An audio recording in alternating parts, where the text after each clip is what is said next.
तो काल सर्प दोष पाखंड है गुरु जी, बिल्कुल। जो काल सर्प दोष आदि का जो ये पाखंड चलता है समाज में, सब पाखंड ही है। मन गंदा है तो सारा दोष है, मन निर्मल है तो ना कहीं काल सर्प है ना कोई महाकाल सर्प है। ग्रह लगन मुहूर्त सब व्यर्थ की बातें हैं, काल सर्प भी व्यर्थ की बातें हैं। अब देखो समाज में खुद विचार करो कि किसी के ऊपर अगर शनि ग्रह टेढ़ा हो जाए, लोग कहते हैं कि तुम्हें शनि ग्रह तुम्हें लग गया है, शनि ग्रह टेढ़ा हो गया है। अब पंडित जी के पास चले गए तो पंडित जी क्या उपाय बताते हैं? कई बार मैंने सुना है पंडित जी कहते हैं घोड़े के नाल का अंगूठी या रिंग बना के पहनो, तब तुम्हारे जीवन से शनि का बोझ उतरेगा, शनि हल्का होगा, वो भारी हो गया तुम पर। अब हम कई बार सोचते हैं कि जिस घोड़े के नाल का अंगूठी बनाएगा और शनि उतर जाएगा, बेचारा वो घोड़ा तो पूरा नाल ही पहना हुआ है, फिर भी जीवन भर बोझ ढोता है, उस पर शनि उतरा ही नहीं, वो जीवन भर मालिक का बोझ उठा रहा है। तो जो पूरा घोड़े के चारों पैर में नाल लगा हुआ है, उस पर से शनि उतरा नहीं, और उसका नाल का अंगूठी अगर आम आदमी पहन लेगा तो उसका शनि उतर जाएगा। तो मूर्खता की भी हद होती है। तो इस तरह के बहुत सारे पाखंड चलते हैं, काल सर्प का, अकाल मृत्यु का, शनि का, राहु का, अन्य ग्रहों का, ये सब व्यर्थ की बातें हैं। जब मन खराब हो तो सब कुछ हो जाता है। भूत प्रेत का, आज आदमी से बड़ा काल सर्प कोई दूसरा नहीं है। आदमी ही आदमी के लिए काल बन रहा है, आदमी ही आदमी के लिए राहु बन रहा है, आदमी ही आदमी के लिए प्रेत बन रहा है, आदमी ही आदमी के लिए शनि बन रहा है। कोई दूसरा जानवर थोड़े हमारे लिए खतरा बन रहा है। आज किसी को सांप से खतरा नहीं है, आदमी बड़ा एक्सपर्ट हो गया है। अब सांप खुद रास्ता में देखता है आदमी आ रहा है तो रास्ता बदल लेता है। अब शेर से समाज को खतरा नहीं है, अब शेर भी देखता है कि इंसान आ रहा है तो रास्ता बदल लेता है। अब तो सारे जानवर डरने लगे हैं इंसानों से। अब आदमी से आदमी को खतरा है। अगर आप कहीं रास्ते में जा रहे हैं तो आप इस भय में होते हैं कि रास्ते में कहीं कोई डाकू ना मिल जाए, कहीं कोई चोर उचक्का लुच्चा लफंगा ना मिल जाए। आप ये नहीं सोचते कि सांप बिच्छू ना मिल जाए, शेर भालू गिदड़ ना मिल जाए। आप इससे नहीं डरते हैं। आप जानते हैं कि आजकल वो बेचारे आदमी वाला थोड़ा गुण आ गया और उनका गुण आदमी में आ गया। पहले वो हिंसक होते थे, कहीं देखा तो गांव शहर में हमला कर देते थे, अब वो डर गए। अब आदमी जानवर बन गया, आदमी ही मर रहा है, मार रहा है आदमी, आदमी को लूट कर घर भर रहा है आदमी, समझ में आता नहीं क्या कर रहा है आदमी। तो अब आदमी से डर है, आदमी ही भूत बन गया। अब शमशान में भूत थोड़े मिलते हैं, पहले भी नहीं थे, अब भी नहीं हो, तो भ्रम है, भ्रम का भूत है जिससे लोग डरते हैं। असल में तो आदमी ही भूत है, मनुष्य ही एक दूसरे के लिए खतरा है। किसी का सुख कोई देखना नहीं चाहता, और अपने अपने तरीके से आदमी धर्म की, इंसानियत की परिभाषा भी गढ़ लेता है। अपने स्वार्थ को धर्म का नाम दे देता है, अपनी नासमझी को, अपनी मूढ़ता को, और इस कारण से सारी समस्याएं आई। आज पारिवारिक संगठन, सामाजिक संगठन कितना भयंकर रूप से बिगड़ चुका है। भाई भाई में विवाद है, परिवार परिवार में विवाद है, एक दूसरे को कोई देखना सुनना नहीं चाहता, एक दूसरे के साथ बैठना नहीं चाहता। कोई गरीब है, अमीर है तो उसके बीच में खाई पैदा हो गई। कोई दोस्त अमीर हो गया, कोई दोस्त गरीब है तो वो उसके साथ कहीं जाना नहीं चाहता, सोचता है मेरी बेइज्जती ना हो जाए। तो इंसानियत से हम गिर करके खुद ही भूत प्रेत बन गए, काल बन गए, सर्प बन गए। इसलिए आज समस्या आदमी के मन से है। मन ही आदमी का काल है, मन ही आदमी का नाग है, वही तो सब जगह फुफकारता है। आज आदमी से बड़ा नाग कोई और नहीं।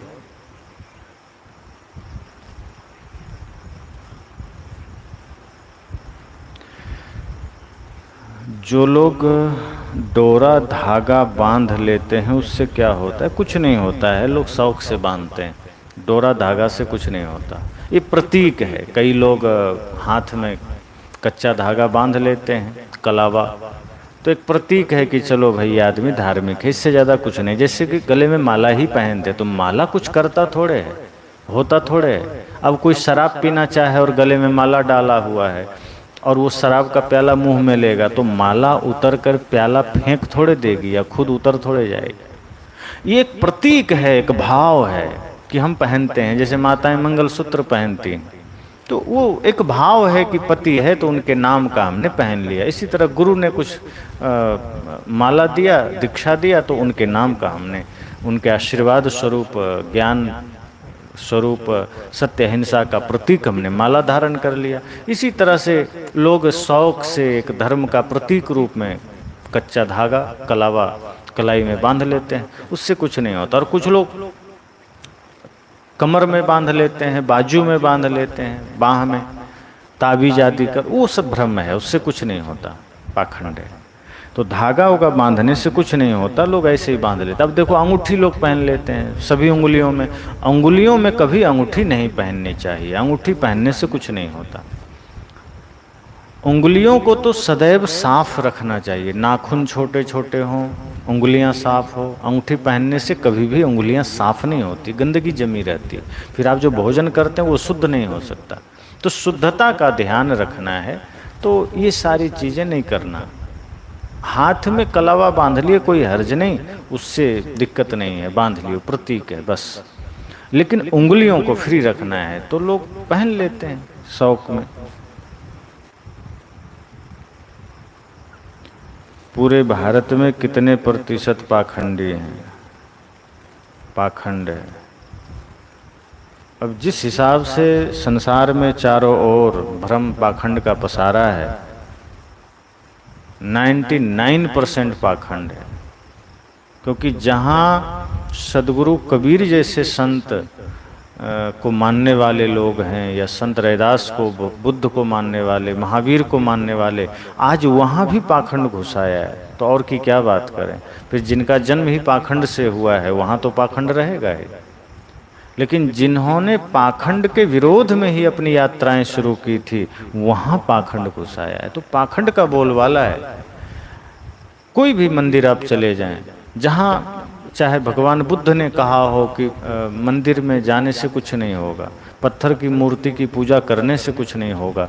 अगर तुम किसी इंसान को जाति के आधार पर छोटा समझ रहे हो, उसके साथ दुर्व्यवहार कर रहे हो, और तुम चाहे कितना भी मंदिर चले जाओ, तो वो पूजा पाखंड है। उस वक्त उन्होंने कहा कि जिंदा की पूजा करो, अर्थात जिंदा का सम्मान करो, उसी में परमात्मा है। और जो समस्त जीवित प्राणियों में परमात्मा न देख सका, वो मंदिर में क्या खाक देख लेगा। आज उस भगवान बुद्ध के जहाँ जहाँ मंदिर है, वहाँ अगरबत्तियाँ जला करके वहाँ मन्नतें मांगे जा रहे हैं। उनके मंदिरों में आप जाएं तो लोग शीश झुका करके वही कामना लेकर पहुँच रहे हैं जो अन्य जगह पहुंचते हैं, जो अन्य देवी माता या देवता के मंदिरों में जाकर मांगते हैं। तो हम उन्हें बुरा कहते हैं कि वो मंदिर में जाकर पत्थर की पूजा कर रहे हैं। आज तो जो बुद्ध जीवित प्राणियों की पूजा के भाव को लेकर, करुणा को लेकर, अहिंसा को लेकर चले थे, आज उनके नाम पर उनकी मूर्तियां, उनके स्तूप बनाकर लोग वहाँ मन्नतें मांग रहे हैं।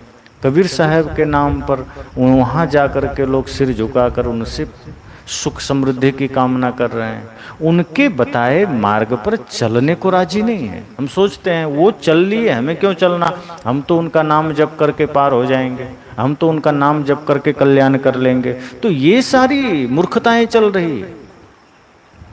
तो पाखंड का बोलबाला बहुत ज्यादा है।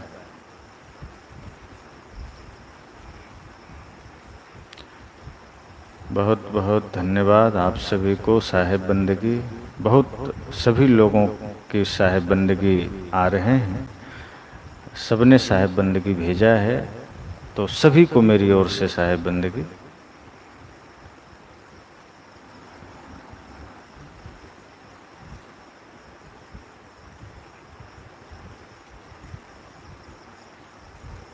संजय साहू जी का सवाल है कि साहेब जी, क्या ब्रह्मचर्य से ऊर्जा या शक्ति का अनुभव होता है?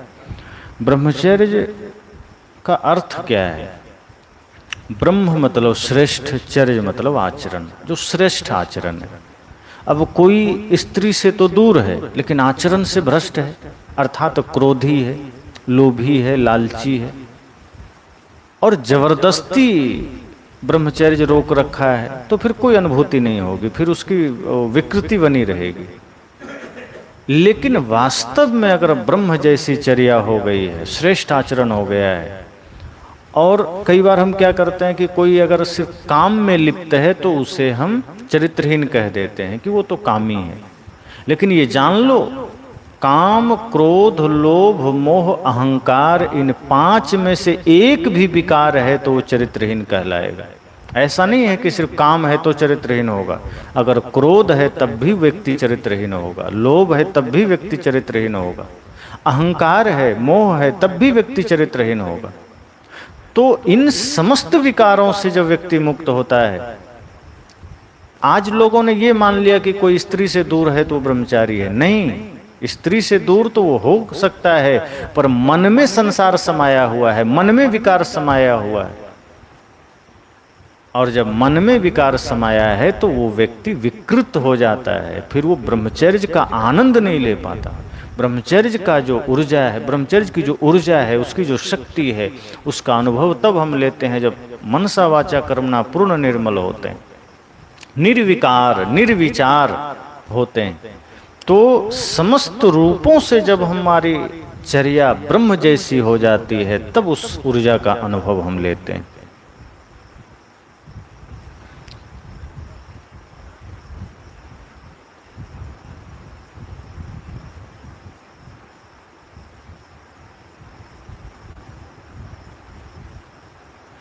सदगुरु कबीर साहब के नाम से समाज में इतना ठेकेदार, हटुअल मुकुंद जी के सवाल हैं कि सदगुरु कबीर साहब के नाम से बहुत सारे आध्यात्मिक ठेकेदार हो गए हैं।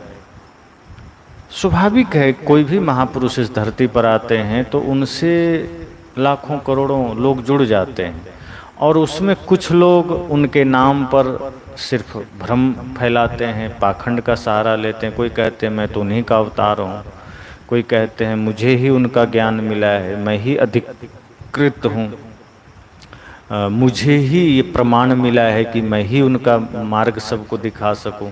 तो इस तरह से भ्रम फैलाने वाले लोग आते हैं, और सच तो ये है कि ओरिजिनल के नाम पर ही डुप्लीकेट बनते हैं। तो सदगुरु कबीर जैसे महान संतों के जीवन से लोग जुड़ करके, या उनके ज्ञान से जुड़ करके, उनके आदर्शों से जुड़ करके भी उस समय से ही कुछ पाखंड करते गए, कुछ यथार्थ में चलते गए। जो यथार्थ में चले उनका जीवन उजाले में है, प्रकाशमान है, और जो पाखंड करते गए वो पाखंड विलुप्त हो जाता है, ज़्यादा दिन नहीं चलता। जो पाखंड करता है उसकी सत्ता ज़्यादा दिन नहीं चलती। आप इतिहास उठा के देख लो, उन्हीं संत का जीवन चमकता है जो आचरण से श्रेष्ठ होते हैं, जो साधना में श्रेष्ठ होते हैं, जो क्षण भर में चमत्कार दिखा करके, आडंबर फैला करके नाम बटोर लेते हैं, 50 साल बाद उनको कोई पूछने वाला नहीं होता। आप अभी 10 साल पहले का इतिहास उठाओ, बहुत से लोग आए चमत्कार दिखाने वाले, बहुत से लोग चले गए, अभी बहुत से लोग हैं। अचानक बारिश में एकदम लगता है जैसे कि मेढक टरटर करने लगा, उसी तरह टरटराने लगते हैं, बारिश खत्म, सब खत्म। भक्ति भाव भादो नदी सवे चले उतराए, सरिता सोई सराहिए, जो ज्येष्ठ मास बह जाए।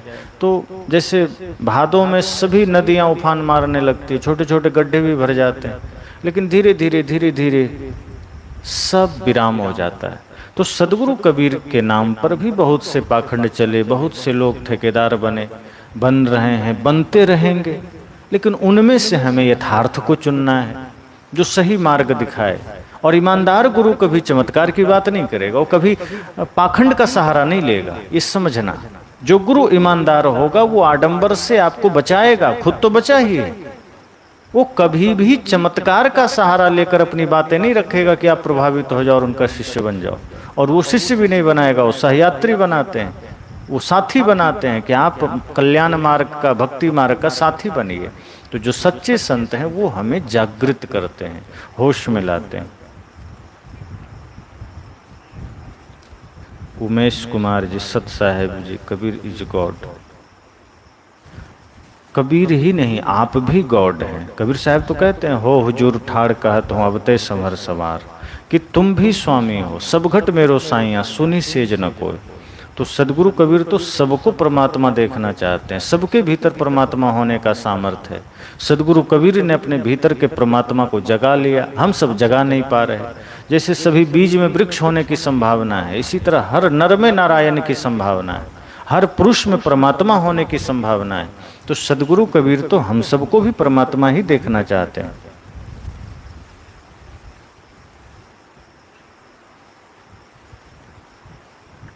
पिता पुत्र और भाई का नाता जिस प्रकार मनुष्य नहीं बनाता, उसी प्रकार किसे किसकी पत्नी बनना है वह पहले से ही निश्चित होता है क्या, यह सत्य है गुरुदेव?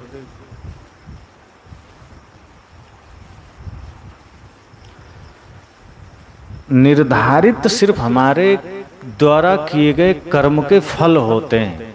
व्यवहारिक जगत में कब कहाँ किससे मिलना होगा, किससे बिछुड़ना होगा, कौन हमारा क्या बनेगा, कौन पुत्र बनेगा, कौन पत्नी बनेगी, ये कोई निर्धारित नहीं होता। संयोग है, जब जहाँ जैसा संयोग बना वो मिल गया।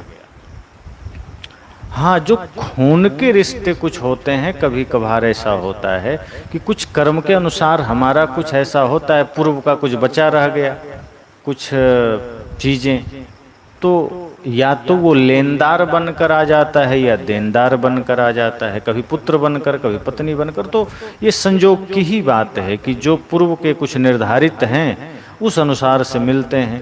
कभी अच्छे विचार के पुत्रों का जन्म हो जाता है, कभी अच्छे नहीं होते बुरे विचार वाले पुत्र जन्म ले लेते हैं, पुत्रियां जन्म ले लेती है। कभी अच्छी साथी मिल जाती हैं, कभी नहीं मिल पाती हैं, कभी हम अच्छे होकर के लोगों को अच्छा बना लेते हैं। तो पूर्व कर्म के अनुसार मिलना जुलना है, लेकिन महत्व इस जीवन का है, क्योंकि यहाँ हम अपने पूर्व के कर्मों को भी बदल सकते हैं, मिटा सकते हैं, सही कर सकते हैं, सुधार सकते हैं। तो अगर किसी कारण से कुछ गलत भी लोगों का संगत मिल गया है परिवार में, या संतान गलत संस्कार वाला आ गया है, तो हम सही मार्ग दे सकते हैं, सही संग से हम जीवन में परिवर्तन ला सकते हैं।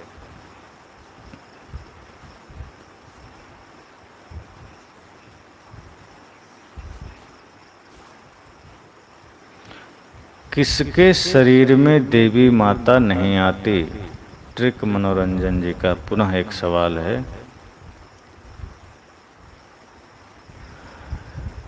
देवी माता तो किसी के भी शरीर में क्यों आएंगी, और भावपूर्वक तो सबके हृदय में माता पिता गुरु बसते हैं। जो पत्नी से प्रेम करते हैं पत्नी देवी रूप में बसती है, पुत्री बसते हैं। बाकी जिस अर्थ में आप कह रहे हैं कि कोई भगवती देवी आती हैं किसी के ऊपर, ये कुछ नहीं, ये सब नाटक है। किसी के ऊपर कोई देवी नहीं आती, सब पागलपन है। अगर कोई देवी आज आ जाती तो वो देवी इतनी लाचार नहीं है कि वो किसी क्षणिक से छोटे से क्षुद्र से गांव में किसी साधारण से महिला के ऊपर आ जाए। और आप देखना कि ये देवी अक्सर उन महिलाओं के ऊपर आती हैं जो अनपढ़ हैं, जो पढ़ी लिखी नहीं है, जो स्नान भी रोज नहीं करती, जिनको अपना जीने का ढंग नहीं है, देवी उन्हीं पर आती है। पढ़े लिखे लोगों पर देवियाँ नहीं आती।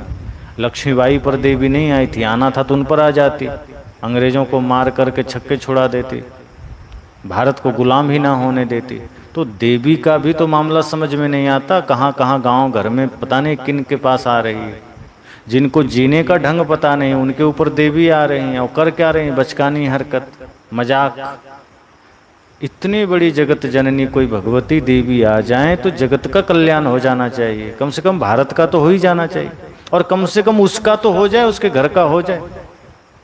तो ये सब नाटक है और कुछ नहीं।